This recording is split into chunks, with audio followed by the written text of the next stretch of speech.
read the issues 10 through 12 of Thor: The God of Thunder and 1 through 3 of Mighty Thor. And 10 through 12 was pretty much wrapping up the Gore arc. And I have to say this. Reading this was a mistake. I know that like we thought, oh yeah, we were gonna be so excited about this because it's before the movie and we're starting a book club and people get to interact with us and we get talk and all that kind of stuff. I don't know, y'all. I think reading this may have been a mistake because with the movie coming out, I don't think this is gonna be.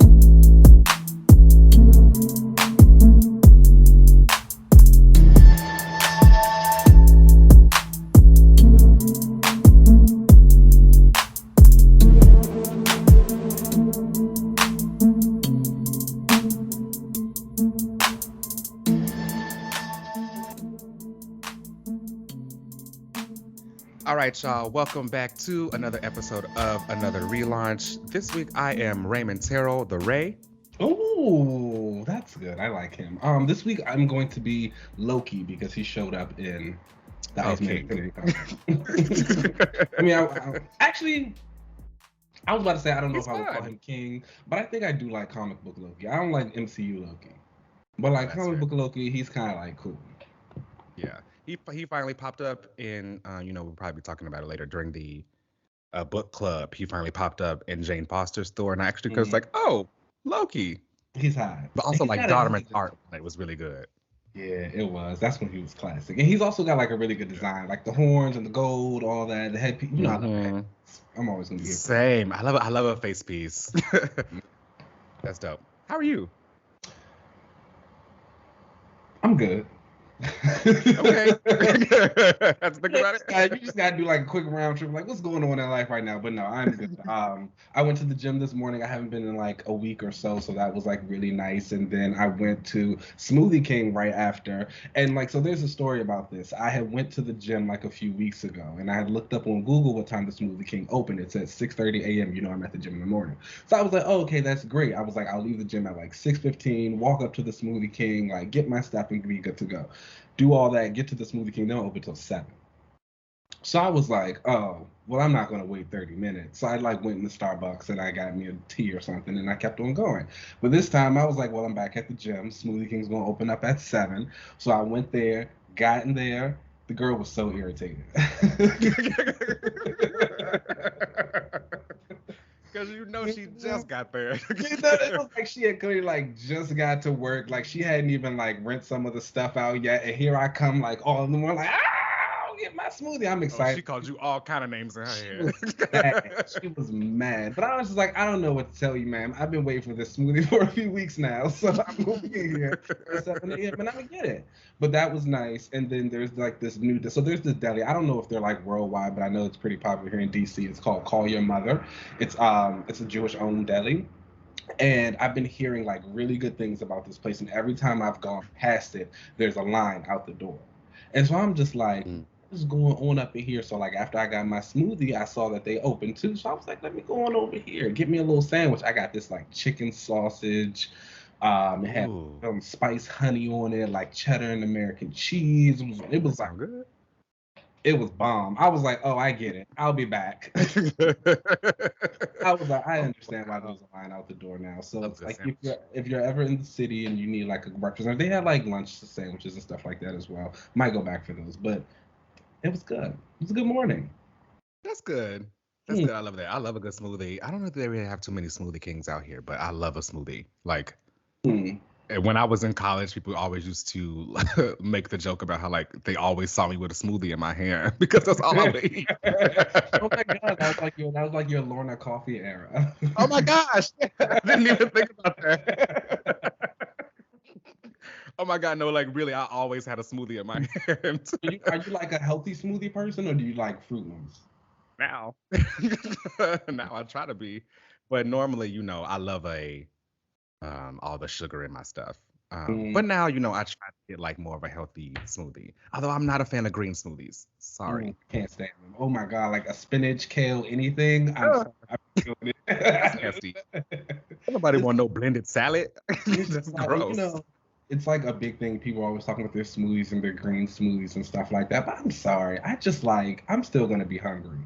And I'm still going to eat. I'm I not can't. eating grass. They're Sorry. like, oh, I'm juicing this week. Have fun. No, not for me. Sandwich.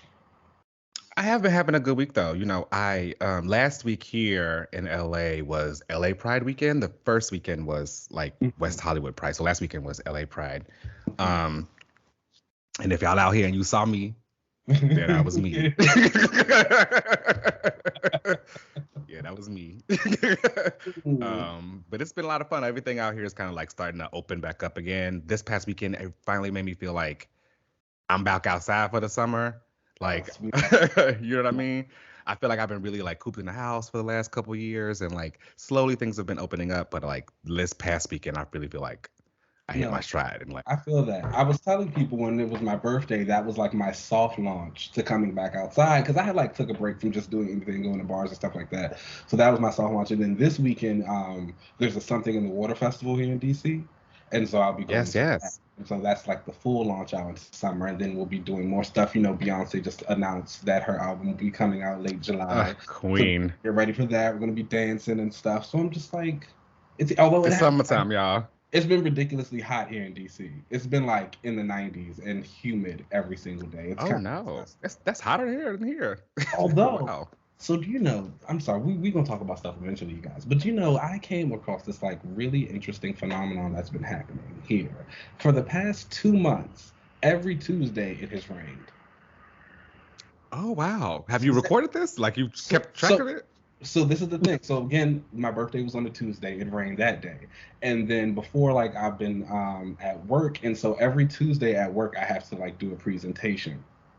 And I just started noticing it because every Tuesday I started making the comment that like, oh, it's raining outside. Or I'd be like in a really good mood because I really love the rain and I love gray clouds. And so I'd come to work and I'd be extra up and extra peppy, like, oh, you guys, look, it's raining. It's Tuesday and it's raining. So I just started realizing like, oh, every Tuesday it just happens to be gray, cloudy, and rainy. And it's continued because again, this week, it was raining on Tuesday and it's been like sunny and hot every day since. And then I looked at the weather. Next Tuesday, it's supposed to rain. Huh. Look at that. Maybe you storm. Oh. Okay. Let me Come on. All right, y'all. Let's go ahead and get into the updates for this week. Not too much going on, but some fun topics for sure. Up first, we have recently found out that there's going to be a new Tim Drake series coming from Meghan Fitzmartin with art by Riley Rossmo. Now, ooh, don't make that face. Now, I will have to admit that I'm more of like a fair weather Tim Drake fan. I will always like admit that Tim is my favorite Robin of the Robins. He's the best Robin in my opinion because he's like the smartest one. Nightwing is like my favorite of the crew. Right. But like Tim, in my opinion, has kind of been like treading water for a while. Bendis tried to give him a new name and a brown costume that was terrible, calling him the Drake. And that brown costume, not cute. For a while, actually, people may not know this, or maybe they remember it. He was the only Robin. He has the longest running Robin series of anybody. I think it almost hit 100 issues or something like that. We're during his like Red Robin era. Now, I personally feel like he needs a different name than just Robin because that's kind of Damien's title now. But I do think it's cool that he's getting his own ongoing. Now, this is coming out in September, so Tim Drake fans definitely check that out if you're excited for it. I'm not sure if I want to dive into it myself, but we'll see. We'll see. I just feel like, I don't know. I personally don't like Tim Drake, but right. Still calling him Robin does seem a little odd. But I feel like Cassandra Cain has like a similar issue with like being Batgirl and like Orphan and kind of what they do with her and changing her around. And again, like I think the Titans group that Dick and them were in, I felt like they were always kind of in like a weird age spot because like they weren't necessarily the League, but they were the next. But I feel like they found a good enough niche for them, especially now that the League is quote unquote dead. And I feel like that second class that was like Tim, Cassie, Connor, I feel like they got it especially worse because they're truly the middle children of the Sidekick clan because you have the Damiens and all of them who are after them who should technically be taking up those spots. And it's like, they're kind of harder to make, I guess, a new identity for and like still push it without it truly just feeling like overkill at this point. Like look at the stuff Cassie Sandsmark, Wonder Girl, has gone through. She's been like dragged through the mud. I don't even know who else there is with that group. Connor Kent, like the original Superboy. Oh, and Bart. pretty much everybody that was on, all of them that was on that Young Justice squad. And the Young Justice style has been co-opted. Yeah, and it sucks for them because it seems as though Young Justice, compared to the Titans, is kind of like the teen group or whatever. But those characters, in my opinion, should be a lot older now. Like they shouldn't be in Young Justice. At all. Wonder Girl and Superboy and Tim Drake and all them, they should not be like young anymore. But they don't have a spot, was a part of the crew too, and so was Mia. They also missed out, and that one actually hurts because I really like those characters. Mia had a really cool, interesting backstory. They really made her like feel more authentic and stuff. Yeah, especially like when she like Mia. So for those who don't know, Mia Dearden was a character that appeared in Green Arrow. She took up the mantle of Speedy, and she was revealed to be HIV positive in the comics. And like it became like just a part of her storyline, and like her coming out with that information to the people around her, and like why she wanted to be a hero. And then like even her storyline when she joined the Titans, it was a part of that too. They were talking about like secrets, and that's when Dr. Light came out, and that was a good run. Hot era. Maybe they all just need to be all Titans. Just put them all in that instead of trying to separate everybody out. That feels hard too, because then I feel like you run into issues that you kind of find with the Legion. Too many? Yeah. Yeah. They got to figure out something. I think the Titans brand, in my opinion, should stand on its own. They should be like their own pillar, the way the Justice League is, and just go from there. Have the OGs be like the quote unquote, the starting seven, and go from there. But I was about to say, I guess you don't really find that issue with the JSA. You do sometimes. That's not true. And they've kind of like, they've been trying to weirdly position the JSA as like, in my opinion, they used to just be a separate group than the Justice League, but now they're trying to make them seem as though they're the league before the Justice League. Like they were like, they go back and forth with like how they do it. They're like the Earth 2 heroes, then like the precursors, and then like, oh no, they're current. Whatever. We'll figure it out one day. Hopefully we get a new one, not by Tom Taylor. Yeah, we'll see. All right, up next on these updates, ciao. So there will be a Joker 2 movie coming out. I'm just not sure if anyone have heard about this, but Lady Gaga is in talks to star as Harley Quinn in the movie, and this is Joker starring Joaquin Phoenix. Now, most people already know Margot Robbie had been Harley Quinn for a while, but presumably, obviously, she would not be taking over this role again for the Joker movies because they're doing the whole different universes and everything. But Lady Gaga is supposedly she's in talks to it. Twitter has shown that she started following some Harley Quinn fan accounts. So and they said like her mom and like her like I think her manager like both followed the director or something like that for the Joker movie. It's like good for her. It's probably happening. I didn't see the first Joker, I'm not gonna lie. I did, and I never wanted to see it again. It was like it was very much like a movie I don't even know why I felt like I wanted to see it at that time. Maybe because I just wanted to give it a chance, but like that's just not my kind of media. It was like I don't really need to see this angry white man right now. Like that's not my kind of thing. I will say, I do think some memes from it are funny. Like that scene of him like when he's coming down the steps dancing, and then the one I think is he's getting hit by the car. Like those always make me yes. My favorite meme is when anyone tells a really bad joke and they use his picture from the. Now the memes are funny. Now that makes this even funnier because the memes as Lady Gaga of Harley Quinn, now that's gonna be funny because if there's one thing about Gaga, she is gonna be pretentious and do too much. So she is going to really during this interview when she goes on the press tour for this movie. Oh my God. That on the last one when she was trying to go for the Oscar run and she was on there talking about how she was getting drunk off prop drinks. And it was like, girl, what are you talking about? And she said like the spirit of that lady like spoke to her. And It said flies, sir. She said flies were following her around. Like, what are you talking about?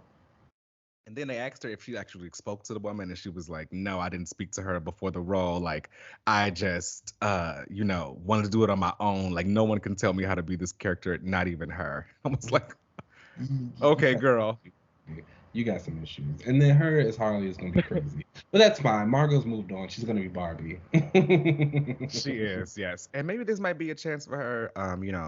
She is on my short list for my girl Sue. And Margot? fun fact, she almost was cast as Sue. In the 2015 reboot, the one that's really bad. The one with Kate she, Mara. yes, but she dropped out to be Harley. Good for her. Smart move, girl. Smart move. Good for her. I actually didn't. I like the idea of Kate Mara as Sue Storm. I like Kate Mara. She's like weird, but I think she's a good actress. Or she's an interesting actress. She does not give me Sue.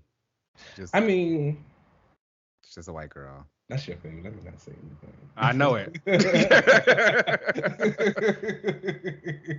I know it. It's not giving mother. It's not giving mother.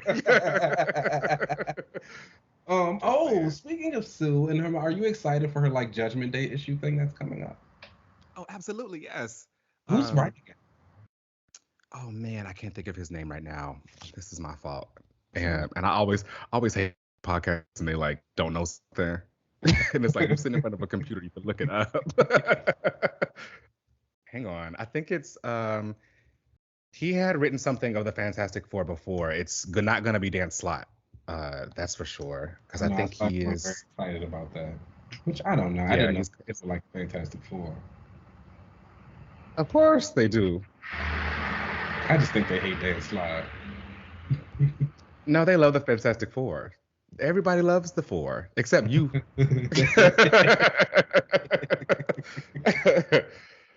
Hang on, let me find out who the writer is. Because I saw Marvel release like their little reading list for Judgment Day, and it was a Fantastic Four issue on there. There was a Captain Marvel issue on there. There was an Iron Man issue on there. I was like, what is going on? A lot of like Judgment Day. David Pepos. Oh, and the art is going to be about Ron Cabal? Oh, yes. And it's a... he's going to do her powers really good. Yeah. Dave Pepos. I know that name for some reason. Not sure what else has he ever done, but... Oh, he did... he wrote a story in the Moon Knight Black, White, and Blood issue today. Oh, he actually wrote the one he actually wrote the one I liked. Oh, you might have won. Yes. I know people have been asking if he was going to like continue and stay on. Because people are fans of his. I don't think I've ever read any of his work, but I'm excited for. It's a Sue Spotlight issue. It'll be winding down the Slott run, and then we get a new Fantastic Four, which I'm hoping is like a fresh relaunch for the team. Okay, that's exciting. Good for the Fantastic Four. I love the Four. I do, and I hope that the next writer recognizes that like everyone has their favorite within the Four. Mine is obviously Sue Storm, but it's the four of them together. I think everybody, whoever writes them should recognize that it's a team of four, not just whoever your favorites are. And for me, the last few runs, everybody loves Ben, and that's kind of been the focus for a lot of him. I know, right? Ben? He's very popular. He got his own solo series out right now. I guess he's got like the whole like tortured man thing going on. Looks like a monster and trying to like Dr. Jekyll, Mr. Hyde. It's not like that extreme, but wants to be better. Looks like something. Has a good heart. Blah blah blah. Got to prove himself. He's not a monster. He's a man. Cyborg has like the same type of issue.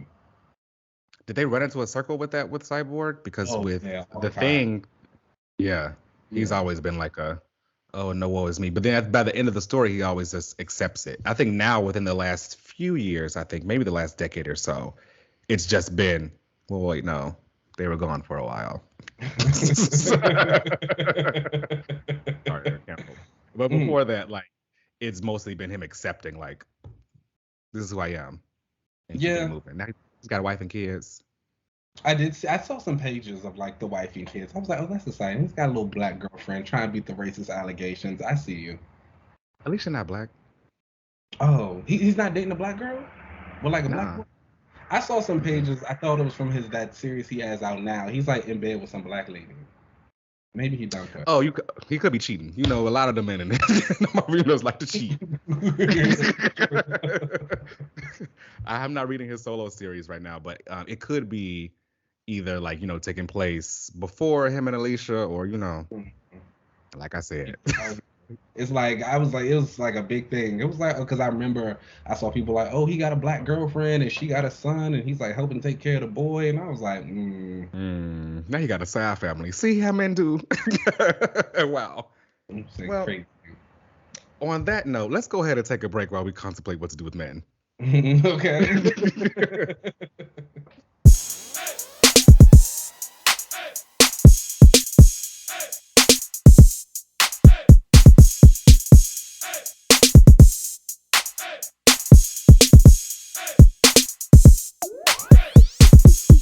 Hello, everyone. Welcome back. Let's actually go ahead and get to the comics of this week. We had a lot of like really exciting titles. And the first one up was the new #1, and that is Captain America: Sentinel of Liberty #1. And so this is the Cap book that features Steve and not Sam. And this one Yes. comes from the writers Jackson Lansing and Colin Kelly with art by Carmen Canera. And Wait. fantastic art throughout the book. Like that is one thing I would definitely give this. Like if you are a fan of Carmen Canero in any form or fashion, like you should absolutely go and check this book out. She does like phenomenal work, draws like the emotion, the face acting is really great. I think one of the things that I will say about this book is it felt very much like a classic Captain America run. And even when I was kind of doing some searching on Twitter, I saw like people talking about the book and they were saying, oh, this reminds me of Grunwald, and this reminds me of Wade, and this reminds me of Neri, and this reminds me of like all these people who used to write Cat back in the day.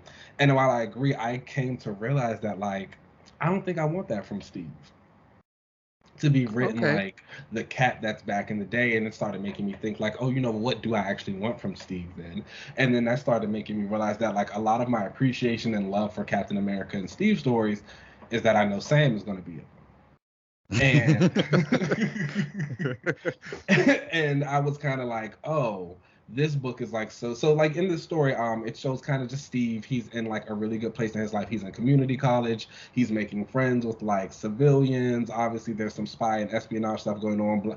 Bucky as the Winter Soldier might be like killing people again. There's this guy who tells Steve like the shield isn't really your property, it's theirs. Like they're always in control. So there's always going to be some spy, espionage, government, and Steve talking about like how the world is and how he hopes it can be and like what he sees as America and like people celebrating the country and all of that stuff. Again, very classic Captain America storytelling. It just doesn't have Sam. And I was just kind of like, oh, I was like, without the Sam element, it's just making me realize. I was like, do I necessarily like Steve enough on his own and like what he says or like what he's going through is these things that I've seen all the time to be like, oh, this is what I want. And I was just like, I don't think it is. And so with that, I was just like, yeah, I don't think I'm going to follow this book. I will say, though, that I think if you enjoy Steve Rogers in any form or fashion, or even if you're just like not a fan, or if you've never read anything with Steve Rogers and you want to get into him, I would highly recommend picking up this book. I do think this was a very good Captain America story. Again, very classic feel. It kind of like gets back to the basics. And I will say, I don't think that's something that Sam has really done in a long time. I didn't read the previous Coates run. You But said like, Sam. See, look at that.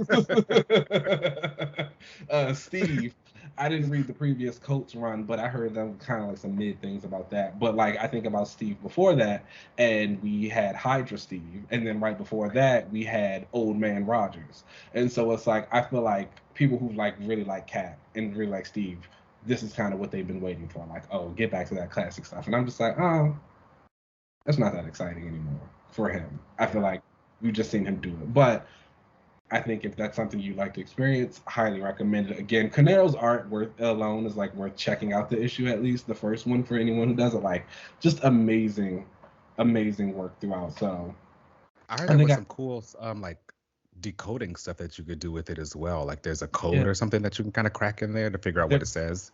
There is a code. I saw like a tweet from Marvel about it, about like how you're supposed to unlock it. I didn't do it yet, which was also like another showing to me that I was like, oh, maybe I don't care about this at all. But I saw Yeah. like people saying that they cracked it and that they did enjoy it. So it's I think like, that's a really cool thing. yeah, Taking it old school. very interactive. Who doesn't love something interactive these days? So, And like you said, that feels like a very classic Captain America kind of comic, cracking the code and doing that kind of stuff. exactly. It's Steve. It's classic Steve. Yeah. Who doesn't?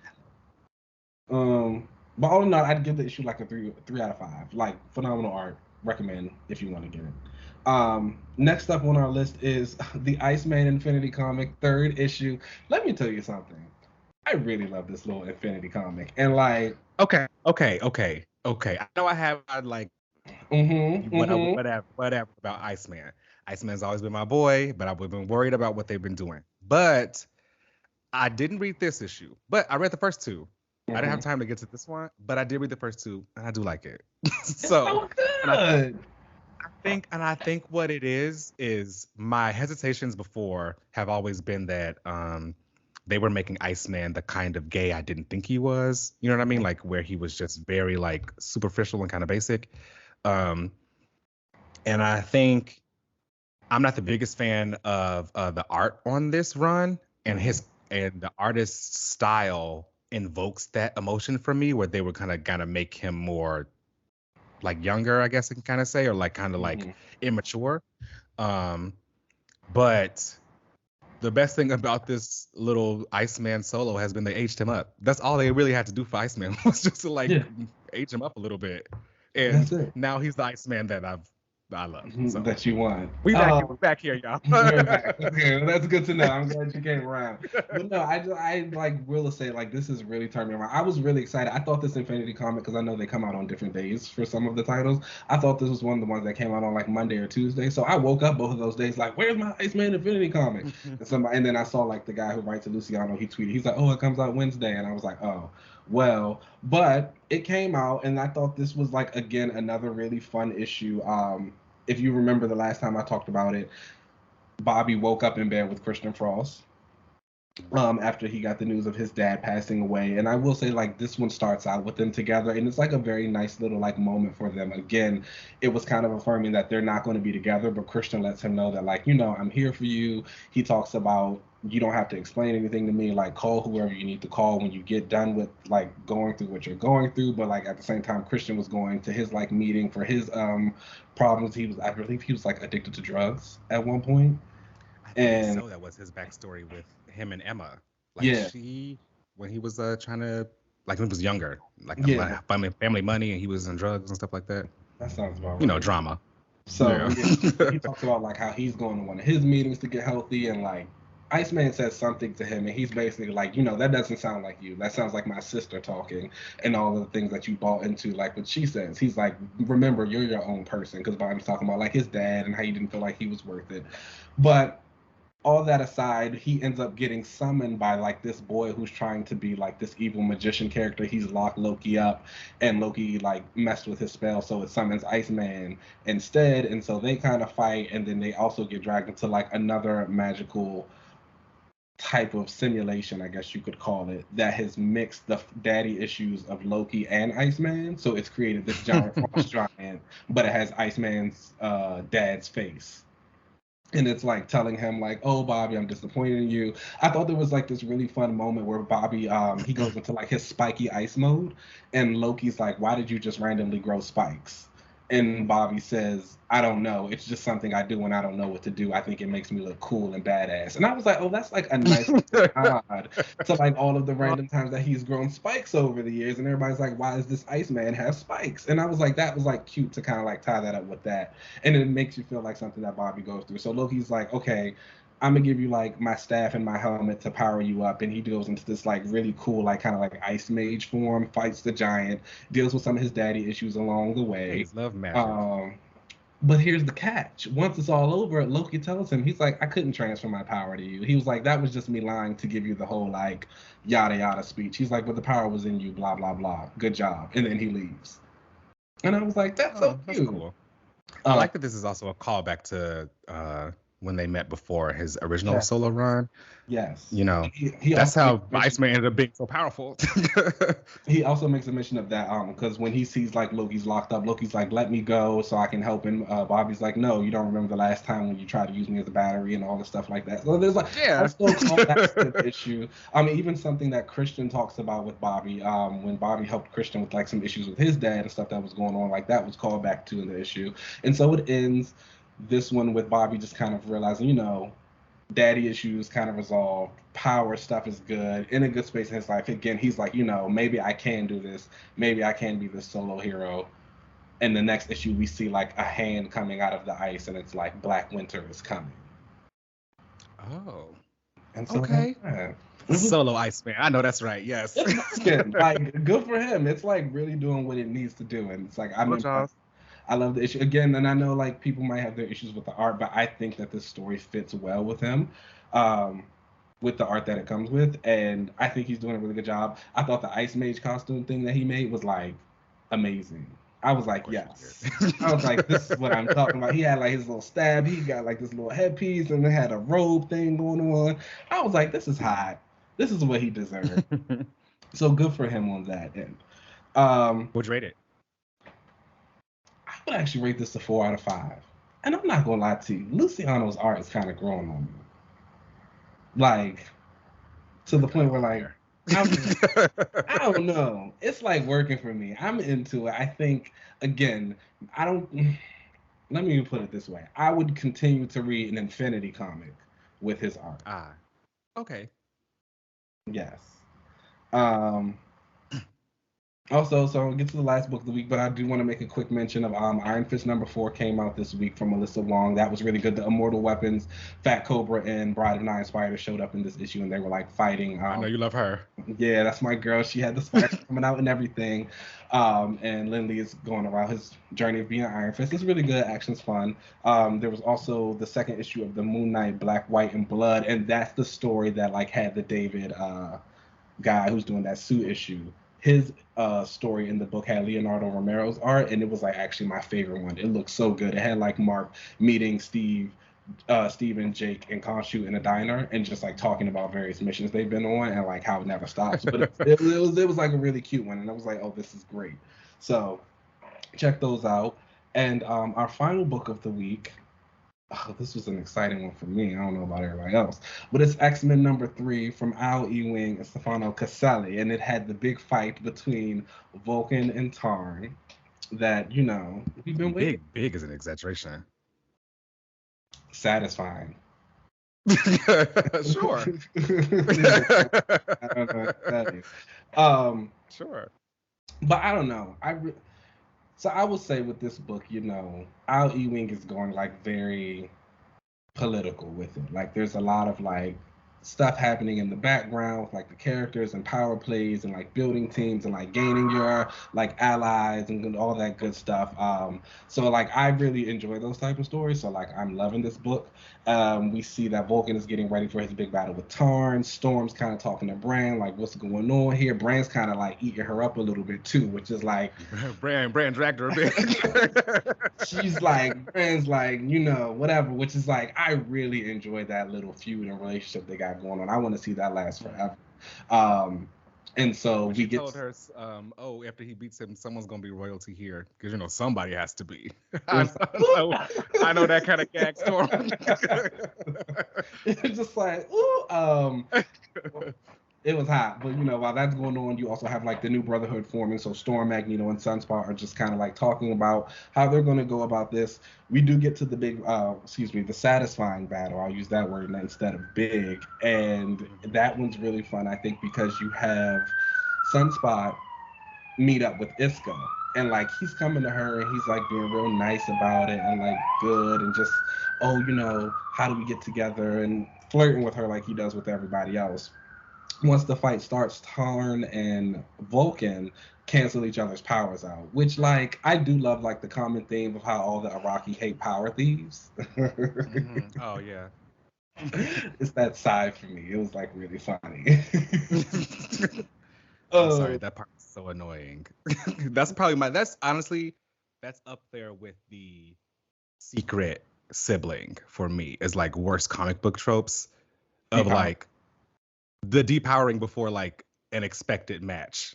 Like, oh, these people are going to fight each other, but let's take their powers away so they can just punch each other. I will say, I don't enjoy depowering. I think I especially hate it when it happens to like female characters. Like, oh my God, they do it to Storm all the time. They do. Storm and her damn knife. Oh my gosh. Like especially powerful. It's like when you take their powers away. I hate it in TV too. I think about like in The Witcher, they did it to Yennefer like the second season. That's why, if you've ever seen Castlevania, that's why Sypha is always my girl, because Sypha was a powerful girl and she kept her powers every single season. It was like there was no stopping her. It was like, yes, this is what we need. Like we just gave her better people to fight. Exactly. So that was really nice. So I agree with that. I don't always enjoy the power depowering. However, I do love a fight. And Tarn, when they started fighting and he gave Vulcan that first punch and like cracked his face, I'm sorry, I sat up. I was expecting some blasts or something. So give me something. Sorry. I sat up. It was just like boom. It was just like straight hands, then broke him down. But like that was like really. And then he kills Vulcan in combat, and Tarn's like, this is me. And so sure enough, Magneto comes flying down, and this is where Sunspot to play. When he's talking to Iska. I was getting hyped. now you woke up. And Iska's talking about how like Tarn's powers are coming back now that he's killed Vulcan, and so Sunspot says, like I agree with you. I bet Tarn wins. And like this like incites Iska, because how her powers work, she can never lose. So like I guess which she didn't really accept the bet, so I didn't know why she was so upset. I feel like she didn't have to, but nonetheless. Right, I didn't get that part either. So I don't know. It didn't make sense to me, but whatever. I just kind of went with it. But like Iska, I think Iska as a whole, like I don't think she makes sense. I think her powers are kind of like they're gonna get iffy. Like the whole like. So can anybody just make a bet against her and like? She don't even have to accept it. Can I just walk up to her and be like, "Oh, I bet I won't win $1 billion today." Period. But no, that's what I'm saying. Like, I think her like whole like power thing is gonna get tricky. And again, like I think about it during X of Swords. Like, why did she change colors? Yeah. She ain't changed colors with anything else. Did she change colors the first time when she betrayed people? I don't know. I think like her whole like lose thing, it's gonna get a little like. It's giving MacGuffin. Period. She might have to go. And sorry to those who love her. But, she had her reaction as well. She was like, she looked like she had tears in her eyes, and she was like crying and like, oh, now Tarn's going to lose. And like, she knew him longer than anybody else and blah, blah, blah. It's like, girl, be calm. He's a bad person. It doesn't matter how much you know him. But nonetheless, Magneto does what needs to be done. He like brings the helmet down. Tarn's powers. Tarn kind of goes out sad too. He was about to give up and yield. Shaking like a little bitch. Not like this. What's going on? Who is this? This is not the man who I came to appreciate now. You was just talking. Now you scared. And the Arafi don't believe the mood shifts when the king is in front of you. And Magneto won, and now Magneto will be sitting on the Iraqi Council in the seat of loss. Even though he's but he did. He got to do what he needs to do. Him and Charles like to lie. That's my fave. I also like when Iska and Sunspot were like having that whole debate or whatever. She starts crying about, oh, I can never lose, and she attacks Sunspot. Is she strong enough to just crack his neck? I guess so. Okay, this is what I'm saying. She's giving MacGuffin. And then you saw like how Storm ran up on her, and she was like, "Well, fight me then. I can't lose." It was like, girl, like she's gonna have to go sooner. I do also have to admit that I miss Storm's other costume. I thought I was gonna really, really like this updated Mohawk thing or whatever, because it was like a hot girl costume, got the side cutouts and everything, but I don't know. So I will say that I do think this updated costume has like grown on me more. Like as I was going through this issue, Storm wasn't like doing too much, but like she was looking good the entire. Maybe it's the Mohawk. The Mohawk can be a little tired sometimes, but it might be that for me. They told him to update the '80s look, because Gotta have Never gonna let it go. Gotta have fun. She had no powers. That's when she was at her best. They love it. I hate it. But like I do appreciate the look, but I do prefer her Regent look. However, I feel like this updated punk look fits more in line with what she's doing on Morocco. To be the whole, like, again, there's no thrones on Morocco, there's no like royalty, there's no regents. I'm one of the people. I get down and dirty and all this stuff. Like, she's got to be like a little bit rougher. That's a good point. Yeah. So that's why I appreciate That's it. fair. Just take that damn mohawk out. She looks good with her locks. You know. Yeah. I have also joined the train of people who would like to see Storm in like braids and like some braids, like some different hairstyles. Yeah. I'm there too. Like, I think it's time, and I think we should like allow her that grace. I love the cloud hair. I love when it's flowing. You know, I love a girly girl when she's got the locks going and she can shake and she can give you a little hair flip and all that. But like, Storm can do that with her braids. It's time. That'd be hot. Yeah. But overall, I thought the issue was pretty good. Loved the art. Loved all the characterizations. I just really miss when writers liked writing superpowers. It seems as though like a lot of writers today aren't the biggest fan of like writing characters using their superpowers. They'll have them in fights and have them win matches or whatever, but like the actual matches and stuff we don't really see as much. They may even explain how they won the match with their powers, but we don't actually like see it. I can agree with that. I think a lot of people have like I think a lot of writing these days like really enjoys the struggle. Oh. Yeah. And I do again, I think it's one of those just like annoying popular tropes of you really make them struggle by taking their powers away because they are so powerful. So we got to do something else, y'all. Let's have a little fun. Blow some shit up. Make something sparkle. They can fight that way. All my favorites are like street level, so like they don't ever really lose their powers. That's nice. My favorites are too powerful. That's the first thing. The ones that have powers, at least, and if they even got them, it's like they don't really go away that much. It's like whatever. They're like real cool. They weren't even using them. That Sam Cap book, and they launched that missile at him, and he was like, "Oh, I could be hurt." And I was like, "Why is he hurt?" Oh yeah, okay, he's a human. You see that little shield? That was that. I enjoyed the issue. What would you rate it? I would give it honestly a 3.5 out of 5. I can agree with that. I will say for this book, while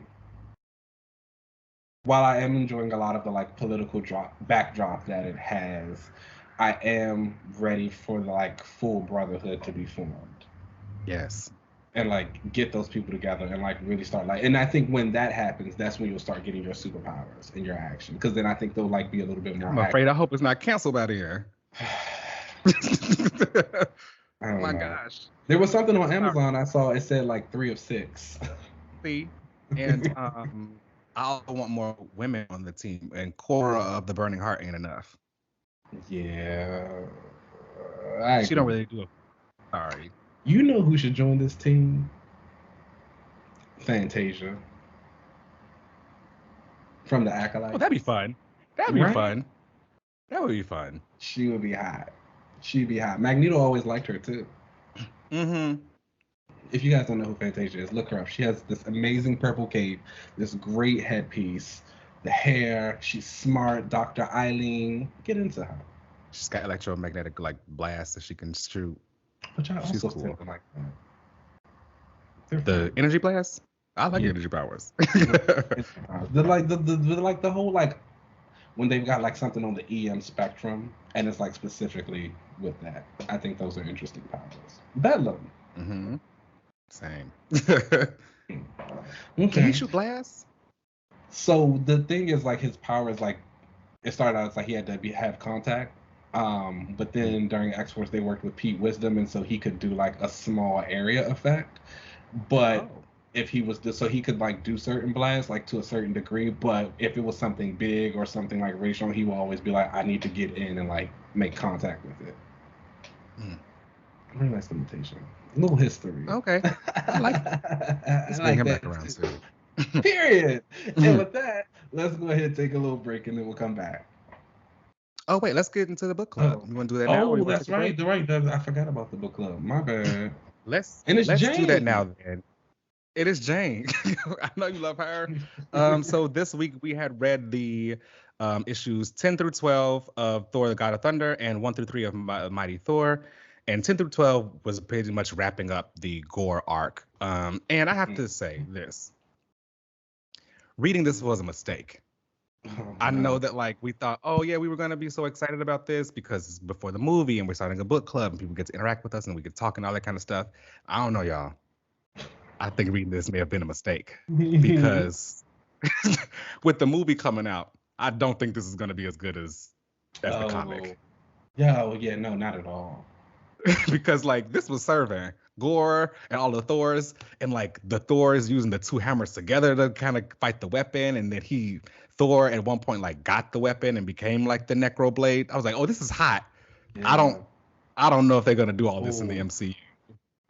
Not at all. This story is supposed to be like so watered down, but it's like that's how I feel about all the Thor projects of the MCU. The first, like they've all just like again, Ragnarok was good because it was fun and bright and different and like hilarious, and it wasn't the drab, boring stuff that we had gotten before. But at the same time, it was also like a mix of like four other storylines, and it was like now there's a lot going on in Thor 4. You got the Guardians around, you got Jane around, you got Valkyrie around, you got the Asgard stuff around, and you got Gore around.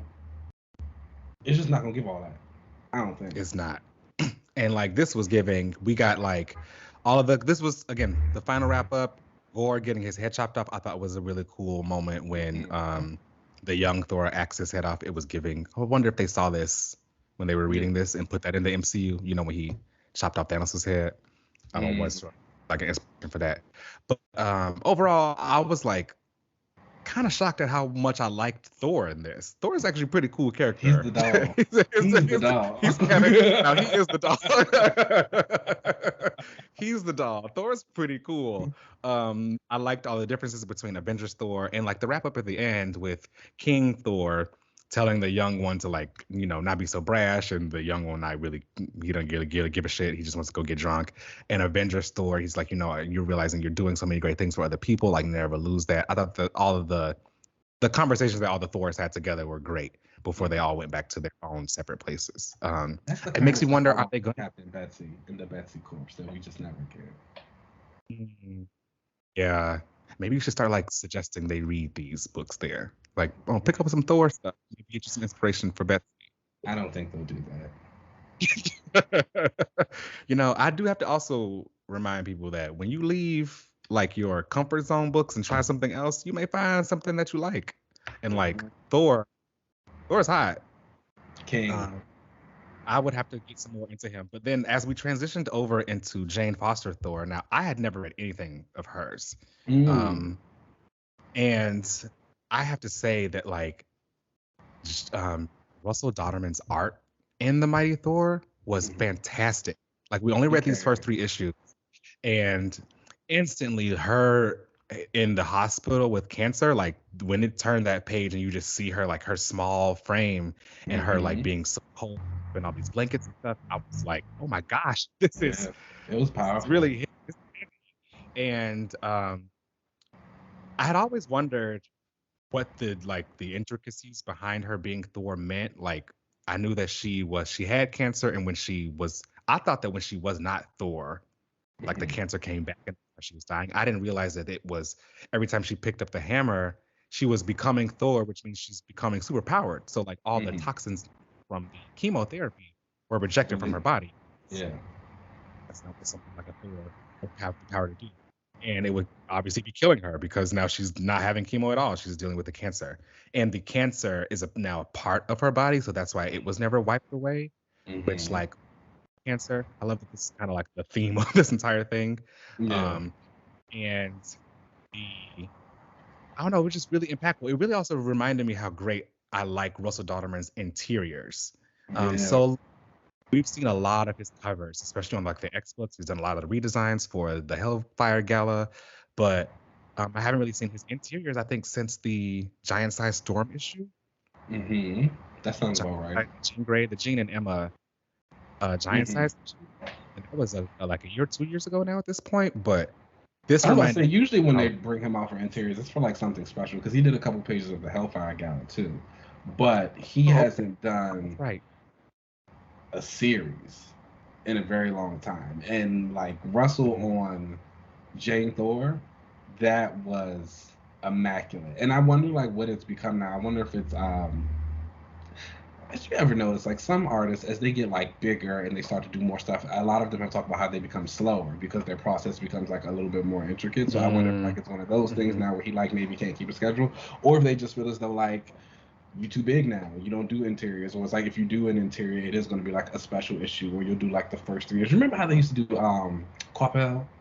It was like they would announce him for a book, but it was like he was really only doing 3 issues, and then it was like somebody else was coming on after him. Yes.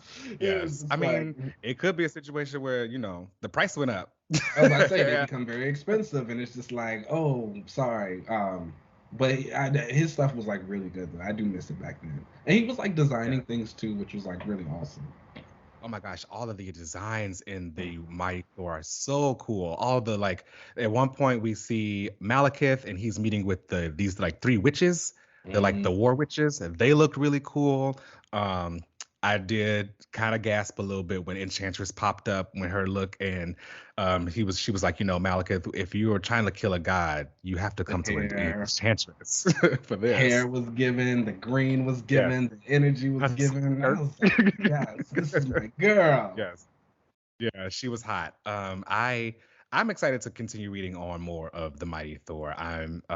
It's really getting me interested in the movie, to be honest. Again, I have to lower my expectations because I don't know if the gore stuff will be as good. However, I do think they might do the Jane stuff fairly well. Agreed. Reading Daughterman stuff and Jason Aaron stuff in the Mighty Thor, it feels like, okay, the MCU might actually do pretty well with the Jane part of the story. I'm also starting to think that I think people may have, I don't know if I said this on the show or not, but like I said, her wig was big in in the trailer for the Love and Thunder, and I'm starting to think that she is bald underneath it. I'm starting to think that like there may be like a wig reveal or something, like she is gonna reveal her cancer, and that is just why the wig is big. Although, you know, the MCU always don't have the best wig departments, but I'm about to say MCU wigs are touch and go anyway.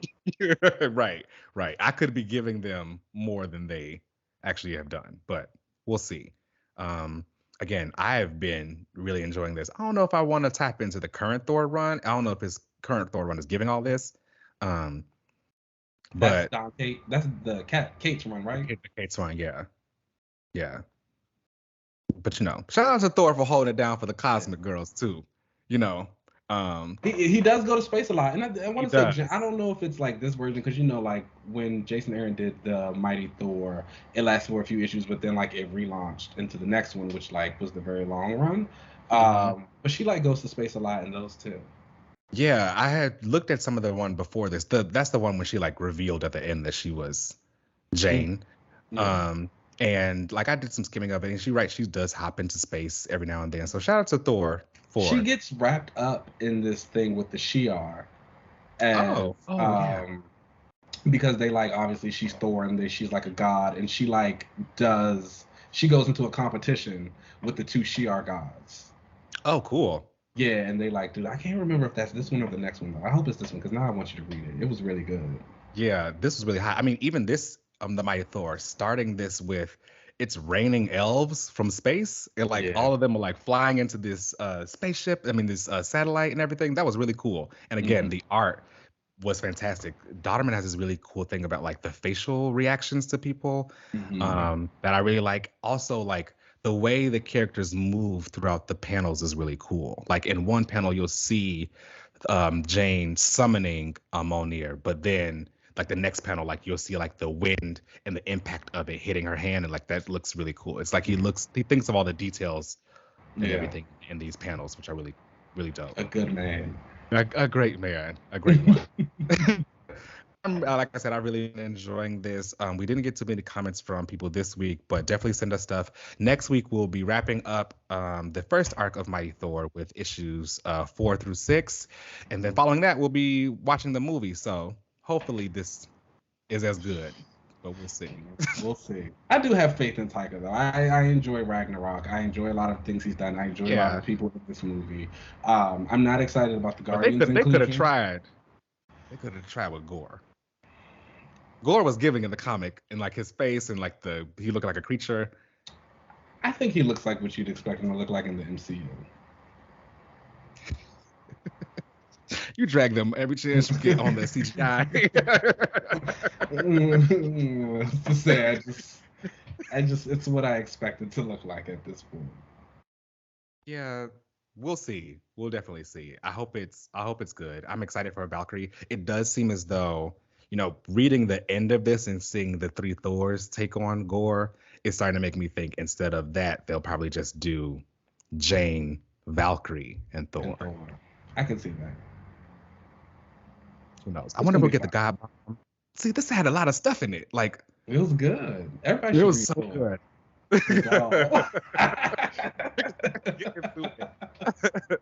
All right, y'all. Let's take a break, and then we'll come back for some more MCU chat. Cool.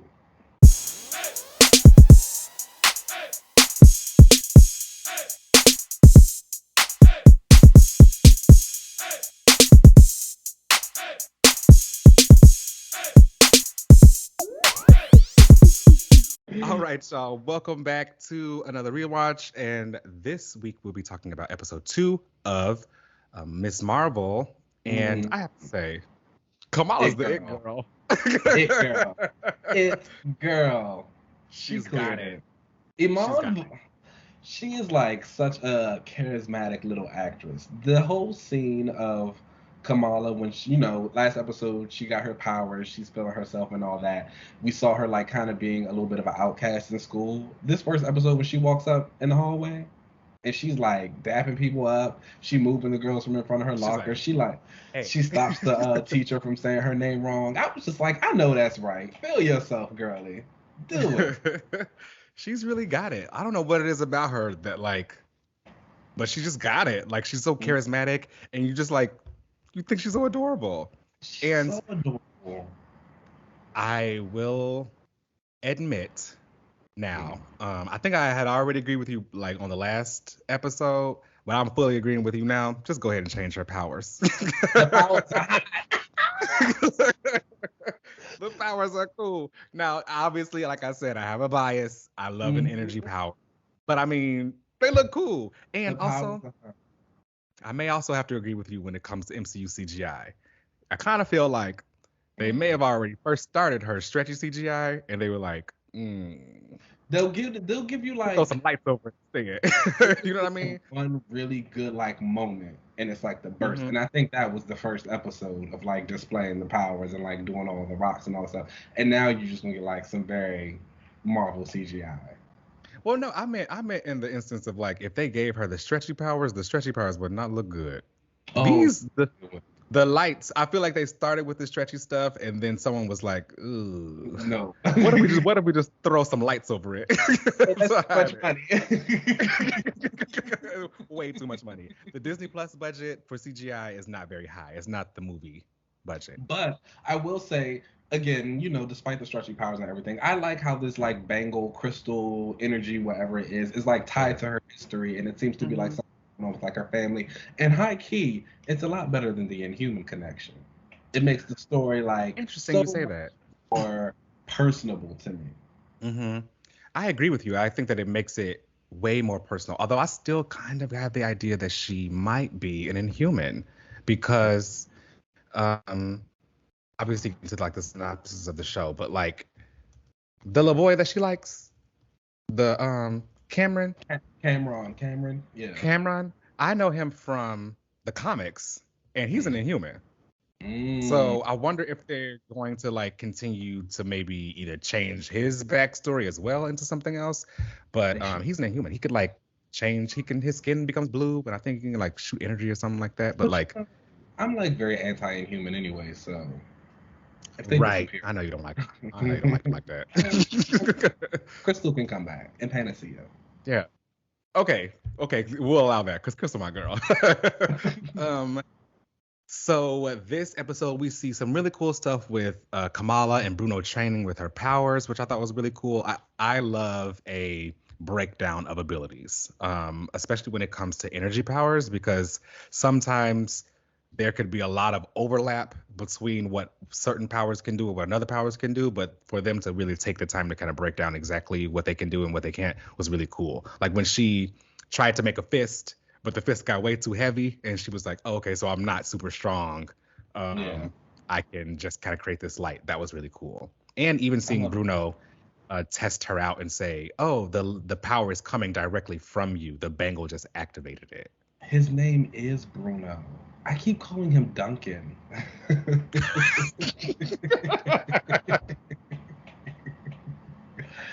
I don't know. Where'd you get that from? He looked I like don't he know. would be I was about to say he looks like his name should be Duncan. And like for the entire show, I kept saying like, oh, cause so I thought the scene of first of all, when they went to the party for like the girl, you know, she's going through her stuff after being saved by Kamala. She becomes super popular. She goes to this party. They go to this party. They're there for all of 5 minutes, and then the police show up. But then when the boy Cameron is like driving them home, and like him and Kamala are having a little flirty moment in the car, and the boy is sitting there so sad in the back seat, just like obviously. Yeah, I was like, oh, he's seething. But I remember like sitting there in my room looking at this show, and I'm like, oh my gosh, like Duncan is so sad. And I was just like, Duncan. I was like, poor Duncan. And then he gets out the car. And he like calls him Brian, and I was like, oh wait, is his name not Duncan? And then I was like, maybe his name's Brian. But then he's like, oh no, he knows my name isn't Brian. I'm like, right, because it's Duncan, but it's Bruno. It's Bruno. And I haven't read the Kamala, the Ms. Marvel comics in a while, probably since they first came out, so like 10 years ago. But I don't want to give it a spoiler, but like one of them are bad. I can't remember which one of them, but either Bruno or Cameron, one of them is bad. So I feel like it's Cameron. Probably. This is what I'm saying. Kamala, girl, if you paying attention, don't fall for it. I know he's tall. I know his smile is nice. I know he got a nice scar. Don't fall for it, girl. Have a little fun. No, don't do it, sister. It's like a week. You know, they're young. They're getting to it. Speaking of young, I also like really appreciated the scenes with Kamala and Nakia in the mosque, and just like the whole situation with that, and like talking about why she wears her hijab, and then like her running for the board and all of that stuff. I thought that was like really cool to see, especially like for someone who's their age. Just like, yes, you are the change. Just like she said, the change is here. Period. I love that. All of the stuff in the mosque was really, really cool to me. I've never been inside of a mosque before, and I didn't know that there were all these different like the place where they would wash their face and like get ready to go and pray. I was really, really cool to see that. I feel like they never show stuff like that on especially an MCU show. So I thought that was really cool.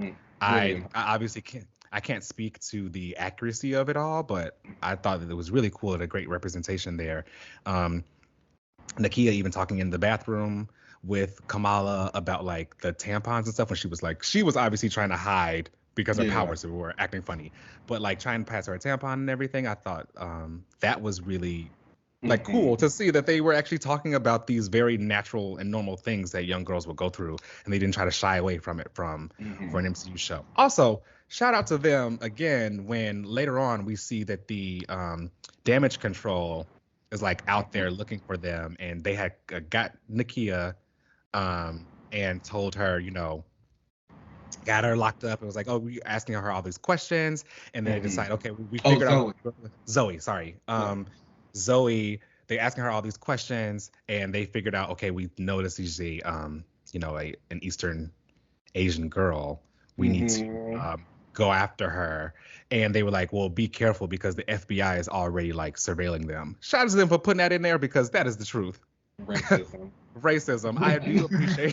I do appreciate that they again did not shy away from like stuff like that. I think that it is great.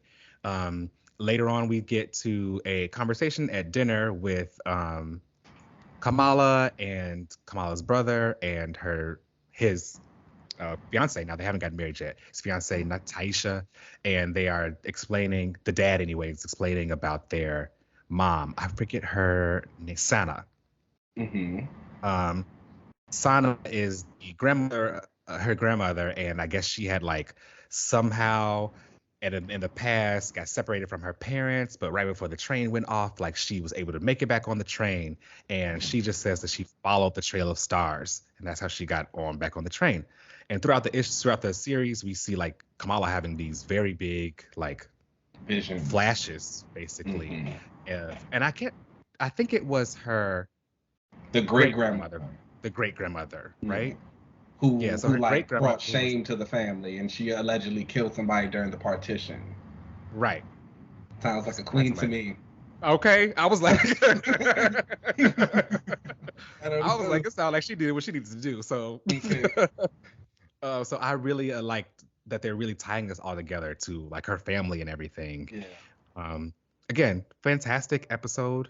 I don't really even know what else to really say outside of it's just really good. Again, like I think that there is an exuberance and like an excitement to this series. I think that like Amon, everyone keeps saying it, but like she is Kamala.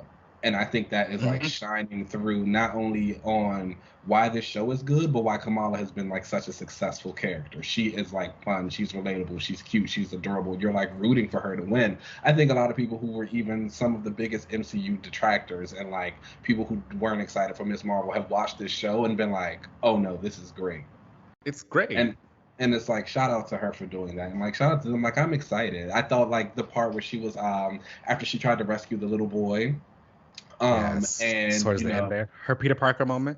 Her Peter Parker moment, and then she kind of like loses focus. He falls, but she still manages to save him. But like then she gets away, and like the people are coming to attack her. Like I love how Kamala's like don't forget she dropped him and he broke his ankle.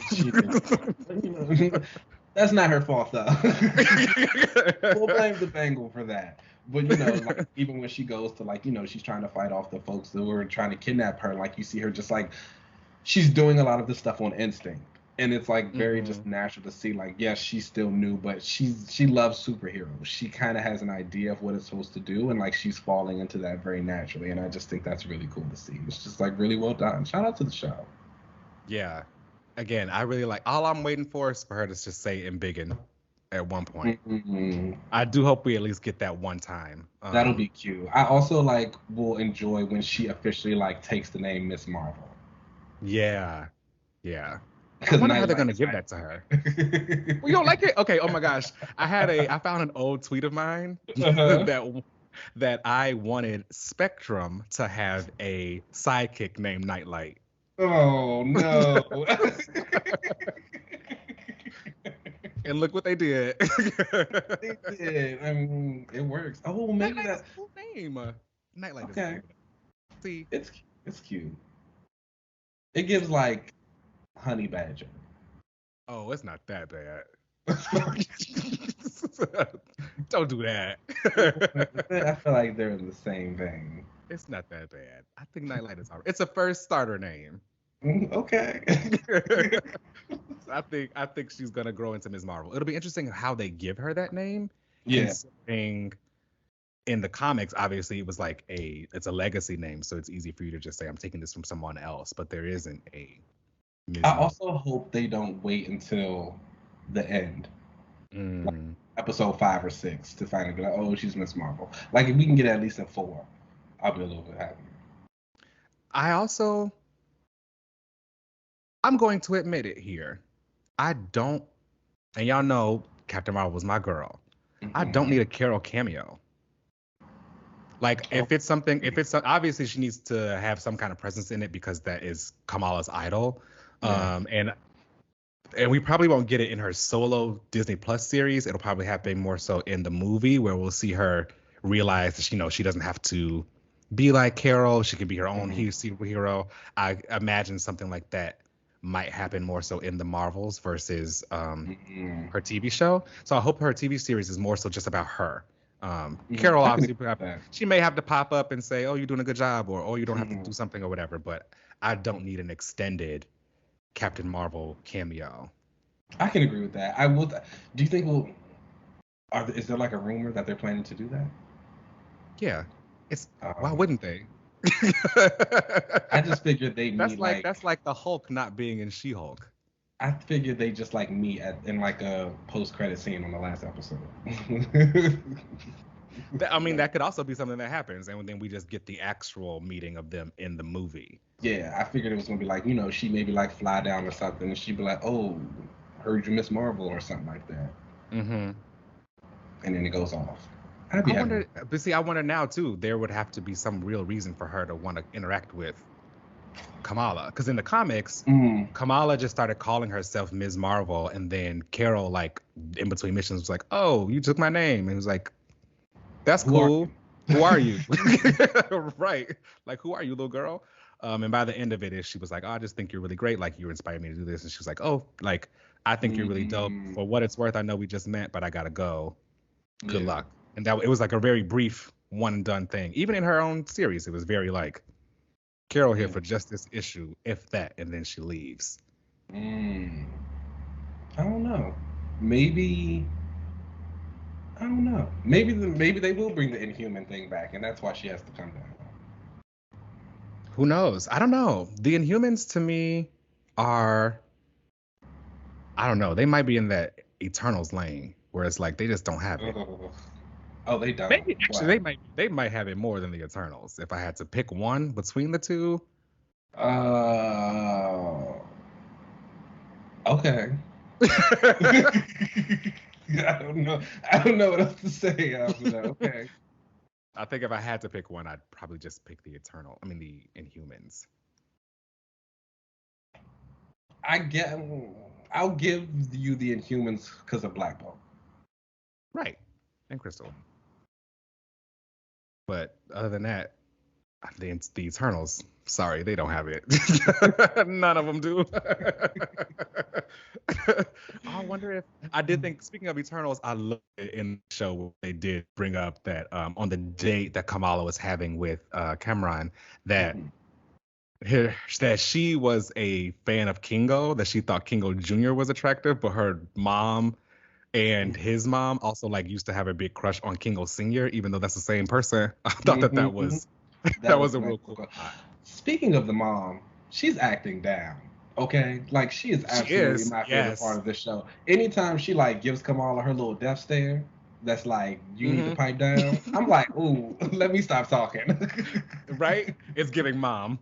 Yeah, like she's really killing it. Like I really do love her. And the dad is like really great too. Like again, like when Nakia was kind of like getting everybody to campaign for her, and she goes up to Kamala's dad and she's like doing his thing, and then he's like sitting there like stuck, like, oh no, what am I supposed to do? That was a really cute moment. I'm really enjoying the parents of the show. The parents are great. It's a really just like wholesome show. It's really good. Good for her. Yeah. Marvel's it girl. All right, well then that brings us to the end of the show. Definitely let us know what you guys think about Ms. Marvel and everything else we talked about on this episode. Please rate and subscribe us wherever you get your podcasts. We are available everywhere. You can find us on Twitter and Instagram at Another Relaunch. You can watch us on YouTube at Another Relaunch TV. You can find me on most social media platforms at UncannyLZ. Keenan, where can they find you? You guys know you can find me on Twitter and Instagram at Keenan Lance. As always, there's an underscore at the end. Boom. All right, so let's get up out of here, and then we'll catch y'all next week. Peace.